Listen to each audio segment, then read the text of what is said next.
बिस्मिल्लाहिर्रहमानिर्रहीम। अस्सलाम वालेकुम नाज़रीन, आप यूट्यूब चैनल देख रहे हैं। मैं इमरान खान हूँ। सबसे पहले अदालत की खबर, और अदालत से बार बार खबर आती है, हम पहले भी ये कह रहे हैं, बल्कि अब तो पाकिस्तानी बार बार कहना शुरू हो गए हैं। इस पर हमने सर्वे भी करवाया था कि अदालत अब फैसला करे और आइन के ऊपर अमल दरामद करवाए। अदालत से आज कुछ ऐसे रिमार्क्स आए हैं, या चीफ जस्टिस ऑफ पाकिस्तान के रिमार्क्स से इस बात का आइडिया होता है कि वो अब ज़्यादा तवालत चाहते नहीं हैं। लेकिन मैंने आपसे कहा था कि अदालत एक मौका और ज़रूर देगी, और हुकूमत ने एक मौका और मांगा भी है। खबर मैं आपको दे देता हूँ, उसके बाद कुछ और खबरें हैं वो भी आपके साथ शेयर करनी है।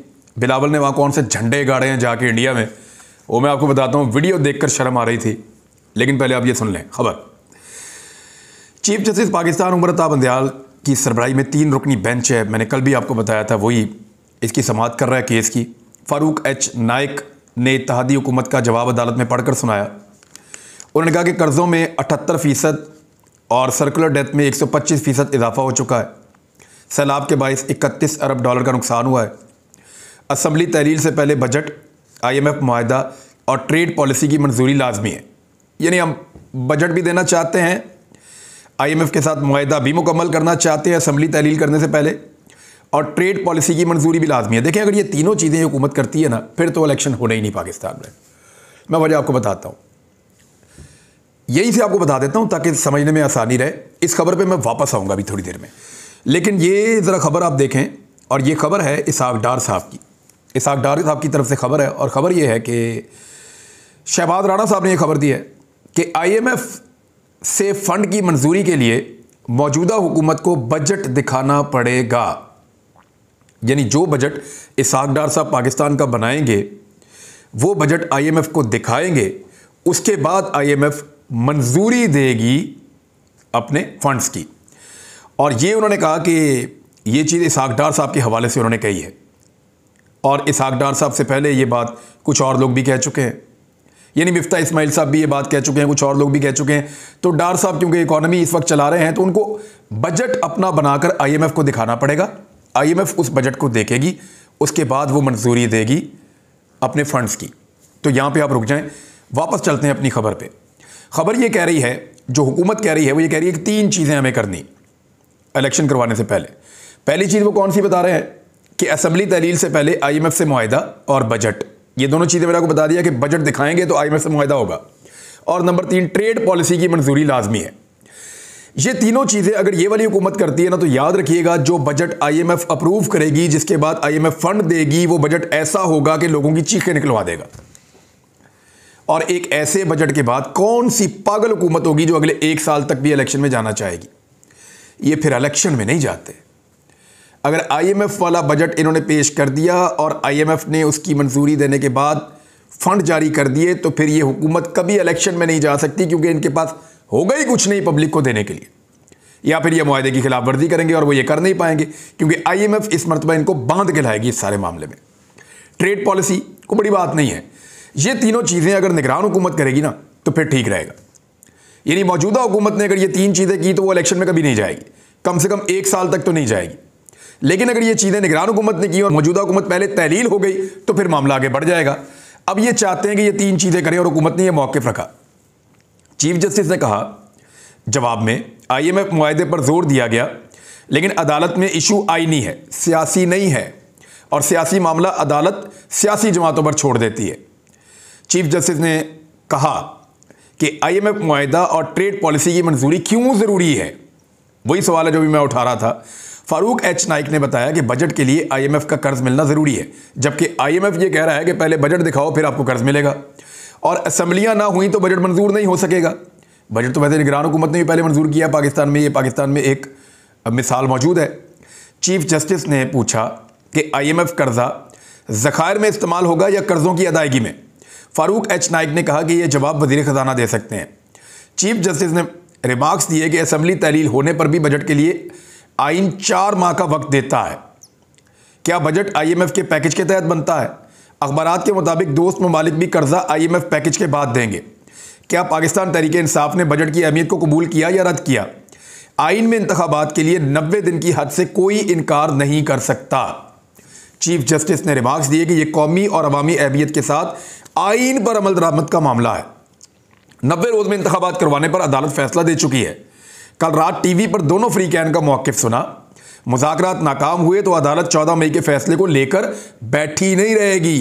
ये सुप्रीम कोर्ट ऑफ पाकिस्तान ने कहा, और ये तंबीह है एक तरह की कि अगर आपके मुज़ाकरात नाकाम हुए, और वो तो हो चुके हैं, तो अदालत 14 मई के फैसले को लेकर बैठी नहीं रहेगी, बल्कि अदालत ने अपने फैसले पर आईन के मुताबिक अमल करना है। चीफ जस्टिस ने रिमार्क्स दिए कि 23 फरवरी का मामला शुरू हुआ तो आपने उंगलियां उठाई, और ये सारे नुकात इस वक्त नहीं उठाए गए। आईनी कार्रवाई को हुकूमत ने संजीदा नहीं लिया। फारूक एच नाइक ने कहा कि हमें तो अदालत ने सुना ही नहीं था, जिस पर चीफ जस्टिस ने कहा कि दूसरे राउंड में आपने बाइकआउट कर दिया था और कभी फैसला हासिल करने की कोशिश ही नहीं की। आप 4-3 की बहस में ही लगे रहे, और दीगर कुछ चीज़ों पे वहाँ पे बात हुई। और चीफ जस्टिस ने कहा कि संजीदगी का आलम यह है कि नज़रसानी अपील तक हुकूमत ने अभी तक दायर नहीं की। हुकूमत कानून की बात नहीं बल्कि सियासत करना चाहती है। पहले भी कहा था कि सियासत अदालती कार्रवाई में घुस चुकी है, लेकिन हम सियासत का जवाब नहीं देंगे। अल्लाह के सामने आइन के दिफा का हलफ हमने लिया है, और जितने भी बहरान हैं उनके साथ एक बहरान आइनी भी है। कल भी 8 लोग शहीद हुए हैं। हुकूमत और अपोजिशन को संजीदा होना होगा। मामला सियासी जमातों पर छोड़ दें तो क्या कानून पर अमल दरामद ना कराएं? क्या अदालत अवामी मफाद से आंखें चुरा ले? सुप्रीम सिर्फ अल्लाह की ज़ात है। हुकूमत अदालती अहकामात पर अमल दरामद कराने की पाबंद है। अदालत तहम्मुल का मुजाहरा कर रही है, लेकिन इसे हमारी कमज़ोरी ना समझा जाए। कानून पर अमल दरामद के लिए कुर्बानियों से दरेग नहीं करेंगे।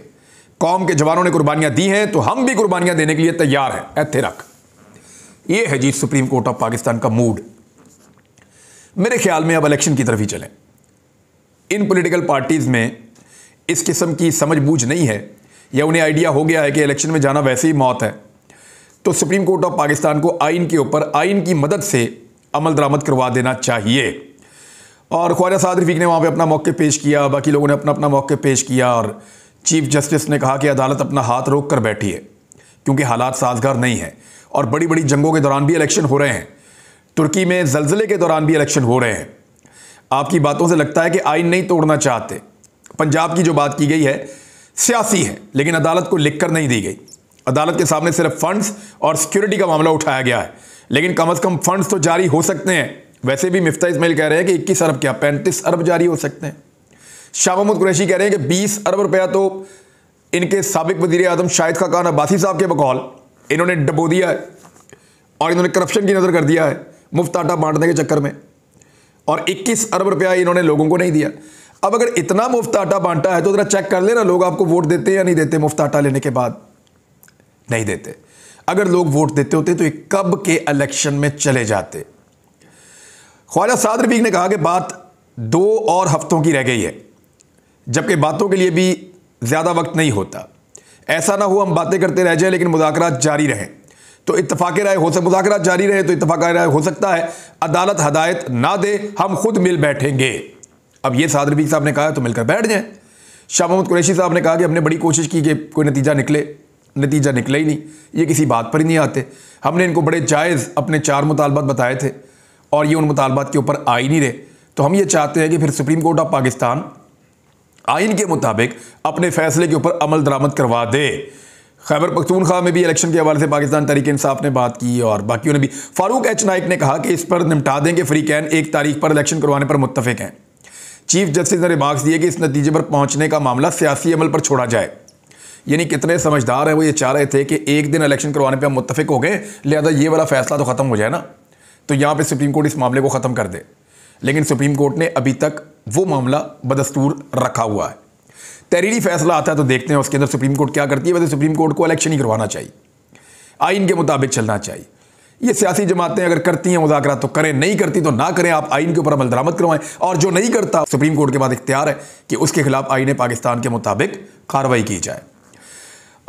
एक खबर यह है कि बिलावल जरदारी साहब चले गए यहाँ गवाह इंडिया सैर करने के लिए। ऐसा लगता है अपनी CV बना रहे हैं, अपनी इंटर्नशिप मुकम्मल कर रहे हैं, क्योंकि उनके पास किसी बात का जवाब नहीं था। वो वहाँ पे पाकिस्तान टेलीविज़न का माइक रख के एक प्रेस कॉन्फ्रेंस तो ज़रूर कर रहे थे, लेकिन नरम तरीन सवालों के जवाब भी उनके पास मौजूद नहीं थे। ना कोई डाटा था, ना कोई उनके पास मालूमात थी, ना ये पता था कि कश्मीर में इंसानी हकूक़ की कितनी खिलाफ वर्जियाँ हुई, ना ये पता था कि कितने लोगों को कत्ल किया गया, ना ये पता था कि कितना जुल्म और बर्बरियत किया गया, ना ये पता था कौन कौन से कवानीन हैं जिनको ख़त्म करके क्या सूरत हाल पैदा की गई, उसकी तफसीलात भी नहीं बताई। इंसानी हकूक़ की जिस नौयत की खिलाफ वर्जियाँ की हैं उसके ऊपर जो आलमी रिपोर्टें उनके ऊपर भी बात नहीं की। इंडियन क्रॉनिकल्स के ऊपर भी बात नहीं की। बेशुमार ऐसी चीज़ें जिन पे बात की जा सकती थी, डाटा अवेलेबल था, पाकिस्तान में मैट्रिक पास बच्चों को पता है, लेकिन बिलावल का वो दिलचस्पी नहीं था। बिलावल ने सिर्फ ये कहा और अक़वाम मुत्तहिदा के पीछे चुपते रहे, भाई कश्मीर पाकिस्तान का मुकदमा है, कश्मीरियों का मुकदमा है, पाकिस्तानियों का मुकदमा है कश्मीर। वो वहां नारा लगाते हैं कश्मीर बनेगा पाकिस्तान, वो ये कहते हैं। लेकिन बिलावल जो है वो कश्मीर वाले मामले के ऊपर वहां पे सिर्फ ये कह रहे थे कि अक़वाम मुत्तहिदा की करारदादों को हम चाहते हैं कि उनका ऑनर किया जाए और उनके ऊपर अमल दरामद किया जाए। भाई आप ये बताइए, एक्चुअली आपको बताना है कि वहां क्या हो रहा है, सूरत-ए-हाल कैसी है, किस किस्म का जुल्म और बर्बरियत है, किस तरह के हालात पैदा किए गए हैं। उन हालात को ठीक करने के लिए हमारे क्या मुतालबात हैं। तो बड़े दबे लफ्ज़ों में बातें की हैं, घुमा घुमा कर बातें की हैं। या पाकिस्तान में तो बहुत चिंघारते हैं, बहुत ऊंची आवाज़ में बोलते हैं, बहुत रोटा डालते हैं बिलावल, और ये कहते हैं वहाँ मेरे ऊपर 2 करोड़ का इनाम रख दिया, ये कर दिया, वो कर दिया। कुछ भी नहीं, जयशंकर के मुकाबले में बिलावल कुछ भी नहीं लगे। और जो मीडिया वाले साथ लेकर गए हैं, ये 14 मीडिया वाले साथ गए हैं सहाफ़ी, और इनमें से कुछ तो सहाफ़ी है भी नहीं, कह रहे थे, लोगों ने बताया। और ये जो 14 लोग गए हैं, ये वहाँ पे सेल्फियाँ पोस्ट कर रहे हैं। बाकी सारा मीडिया जो है वो खबरें पोस्ट कर रहा है। जितने आलमी सहाफ़ी आए हैं वो सारे खबरें दे रहे हैं। हमारे जो यहाँ से तोहफे गए हुए हैं, कोई खानों की तस्वीरें लगा रहा है, कोई जो है वो साहिल की तस्वीरें लगा रहा है, कोई बीच के ऊपर खड़े होकर एंजॉय करके तस्वीरें लगा रहे हैं। यानी एक अजीब जो उनका टूरिज्म, आप उनके टूरिज्म को प्रमोट करने के लिए गए हुए हैं क्या? आप इंडिया के टूरिज्म को प्रमोट करने के लिए गए हुए हैं, या आप अपनी वजारत खारजा की पॉलिसी के ऊपर या इंडिया के साथ आपके क्या मामलात हो रहे हैं उनको आगे बढ़ाने के लिए गए हुए हैं? और टेबल स्टोरीज दे रहे हैं। यानी जो इसराइल गए हुए हैं सहाफ़ी, उनका नाम है अहमद कुरैशी, वो बिलावल की बहुत सपोर्ट कर रहे हैं। उन्होंने कहा हाथ मिलाया, मैंने वीडियो निकाल कर देखी, उसने हाथ मिलाया ही नहीं, उसने दूर से ऐसे करके किया और ऐसे इशारा किया कि निकलो इधर। बिलावल से ऐसी बेरुखी से भारतीय वजीर खारजा मिले हैं कि मुझे बहुत तकलीफ हुई है। इससे अच्छा बिलावल जाते ही ना। उन्होंने स्कूल के बच्चे की तरह सलूक किया है कि वो सामने से आया, उसने सलाम किया, खड़ा होकर तस्वीर ली और उन्होंने कहा इधर से निकल जाओ। बाकी सबके साथ उन्होंने यूं करके तस्वीर बनवाई है, बिलावल के साथ हाथ बांध के तस्वीर बनाई है। तो एक अजीब सूरत हाल है जो इंडिया ने पाकिस्तान के साथ रवैया किया। यही रवैया इंडिया मीडिया ने भी रखा। हालांकि जब हिना रबानी खर गई थी तो इंडियन मीडिया में उनकी बहुत तारीफ हुई थी और मामला किसी और तरह के थे। लेकिन बिलावल की इंडिया में लगातार बेइज्जती हो रही है, उनका मीडिया भी कर रहा है, उनकी हुकूमत भी कर रही है। अलग मुलाकात के लिए इन्होंने मुबैना तौर पर वहाँ पर रिक्वेस्ट की, उन्होंने अलग से मुलाकात भी नहीं की। और जिसके बिलावल करीब से गुजर जाए वो कहते नहीं मुज़ाकरात कामयाब हो गए, जिससे बिलावल हाथ मिला ले वो कहते जी बड़ी लंबी मीटिंग हो गई है। ऐसा क्या चल रहा है? और बंद कमरे की मीटिंग की आपके पास खबरें कहाँ से आ रही हैं? तो सीधे बाहर हो सारे।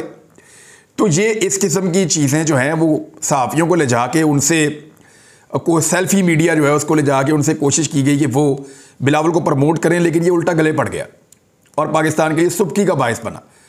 यानी जब प्रेस कॉन्फ्रेंस कर रहे थे तो बिलावल के पास कोई ऐसा डाटा नहीं था, कोई ऐसी शवाहिद या कोई ऐसी ठोस चीज़ें नहीं थी, कोई ऐसी तैयारी के साथ नहीं गए हुए थे कि भारत में बैठकर वो चैलेंज करते कश्मीर के मामलात को या दीगर इंसानी हकूक़ की खिलाफ वर्जियों के मामलात को। नहीं कर पाए, क्योंकि अगर वहाँ ये करते तो फिर इनसे पूछा जाता कि आप पाकिस्तान में जनाब क्या कर रहे हैं, तो वहाँ मुस्कुराते ही रहे, हंसते ही रहे, ऐसे लगता कि तरलों वाली प्रेस कॉन्फ्रेंस थी। और वो बिलावल ने वहाँ पर की है। भारतीय मीडिया में भी बहुत बैशिंग हो रही है। इमरान खान साहब ने स्टेटमेंट दिया है शहबाज शरीफ के दौरा बरतानिया के हवाले से। इमरान खान साहब ने कहा, तहरीक-ए-इंसाफ के चेयरमैन ने, कि तारीख की बदतरीन महंगाई के बावजूद वज़ीर-ए-आज़म बरतानिया के दौरे पर क्या कर रहे हैं। इमरान खान ने ट्वीट में कहा कि पारा चनार स्कूल में उसातिज़ा के हौलनाक और वहशियाना कत्ल की मजम्मत करते हैं। इमरान खान ने शुमाली वज़ीरिस्तान में 6 फ़ौजी जवानों की शहादत के वाक़े की शदीद मजम्मत करते हुए कहा कि ताज़ियत और दुआएँ मुतासरीन के अहल खाना के साथ हैं। इमरान खान साहब ने कहा कि तेज़ी से बढ़ती हुई दहशतगर्दी और तारीख की बुलंद तरीन महंगाई के साथ संगीन तरीन माशी हालात के दौरान वज़ीर आज़म बरतानिया के बादशाह की रस्म ताजपोशी में शिरकत की आड़ में बरतानिया में क्या कर रहे हैं। और ये बात ठीक है, एक्चुअली वो नवाज शरीफ साहब से अगली गाइडेंस लेने के लिए गए हुए हैं और वो ये देखना चाह रहे हैं कि हम कितना ड्रैग कर सकते हैं, किस तरीके से अपनी स्किन बचा सकते हैं, क्योंकि नवाज शरीफ ये चाहते हैं कि शहबाज शरीफ नाअहल हो जाए और मरीम नवाज़ के लिए रास्ता बने और मरीम नवाज़ वज़ीर-ए-आज़म पाकिस्तान बन जाए कल को, अगर कोई PMLN को मौका मिलता है तो। क्योंकि जब तक शहबाज शरीफ ज़िंदा रहेंगे और शहबाज शरीफ अहल रहेंगे तब तक मरीम नवाज़ के ऊपर फ़ौक़ियत हासिल नहीं कर पाएंगे।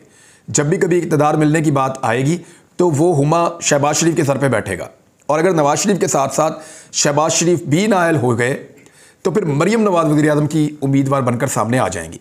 क्योंकि हमजा शहबाज तो इस काबिल निकले नहीं और शहबाज शरीफ को बहुत डांट भी पड़ी है साबिक वज़ीर आज़म जनरल कमर जावेद बाजवा के बकौल कि उन्होंने बहुत डांटा था शहबाज शरीफ को और शहबाज शरीफ सर नीचे फेंक कर सुनते रहे। ये शहबाज शरीफ साहब का कसूर था, उनको चाहिए था सर उठा के बाजवा साहब को आगे से डांटते और उन्हें कहते कि आपको कोई हक नहीं पहुंचता कि मेरे सियासी फैसलों में आप मुदाखलत करें। लेकिन जब आप बूट पॉलिश करके इक़्तिदार में आते हैं तो फिर आप ना नहीं कह सकते, आप सवाल नहीं उठा सकते, आप सर भी नहीं उठा सकते। अरशद भाई का जो कत्ल केस है उसमें सुप्रीम कोर्ट ऑफ पाकिस्तान ने जो आज खुद नोटिस लिया हुआ है, ये केस अब 9 मई को समाअत के लिए मुकर्रर किया गया है। देखिए, जब इसकी समाअत आती है तो हमें उम्मीद बन जाती है। मेरी सुप्रीम कोर्ट ऑफ पाकिस्तान से गुजारिश है और बड़ी हम्बल गुजारिश है कि हमें बड़ी उम्मीद बन जाती है उस वक्त जब भी आप कभी इस केस को दोबारा निकाल कर सुनते हैं और हमारे दिल धड़कना शुरू हो जाते हैं, हमें लगता है कि हम इंसाफ के करीब पहुंच रहे हैं। हमारे साथ लगातार नाइंसाफ़ी हो रही है। मुकदमा अभी तक दर्ज नहीं किया गया जो शहीद अरशद शरीफ की वालदा ने एप्लीकेशन जमा करवाई है। GIT के अंदर जो स्टेटमेंट सुमैया भाभी ने दी है उसको देख लें, जो सवालात जवेरिया भाभी ने उठाए हैं उनको देख लें और उनकी फैमिली जो बात कर रही है उनको सुन लें। और जो अरशद शरीफ खुद अपने मुंह से कह कर गए हैं सेनेट की कायमा कमेटी के अंदर, उन्होंने जो स्टेटमेंट्स रिकॉर्ड करवाए थे वो निकाल कर जज साहब उनको सुन लें, अदालत में उनको चलवा दें। आपको पता चल जाएगा कि शहीद अरशद शरीफ का कातिल कौन है और कुछ नहीं होता। तो जिन्होंने FIR दी हैं, जो मुद्दई हैं, वो 16 बंदे ही गिरफ्तार करवा के मंगवा लें, आपको पता चल जाएगा। अब तक के लिए इतने, अपना ख्याल रखिएगा, अपने चैनल का भी। अल्लाह हाफ़िज़।